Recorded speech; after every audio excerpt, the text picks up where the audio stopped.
noonu yaa ko génnee ne gi Mbàkke baari sandarma sanga naan ko ndar ngay jaari sëriñ Omar Diop jaare ndar bëgg a mel nek daaru ñu daal di koy jàllax mu woy Ndakaaru soo xalamee yaari guddi Ndakaaru ba dégg wax jëmbar ma wax nga waaru.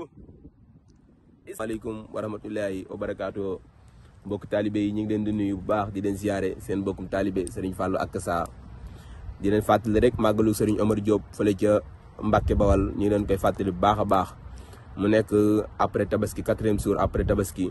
tombanteeg la 25 juillet ñu leen ciy woo bu baax di leen ci soññ bu ko defee ñu bokk waajal ñun ñëpp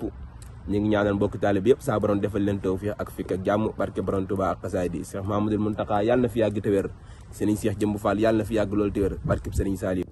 isa sakatu salikal mabita wa salikal amina wa sabota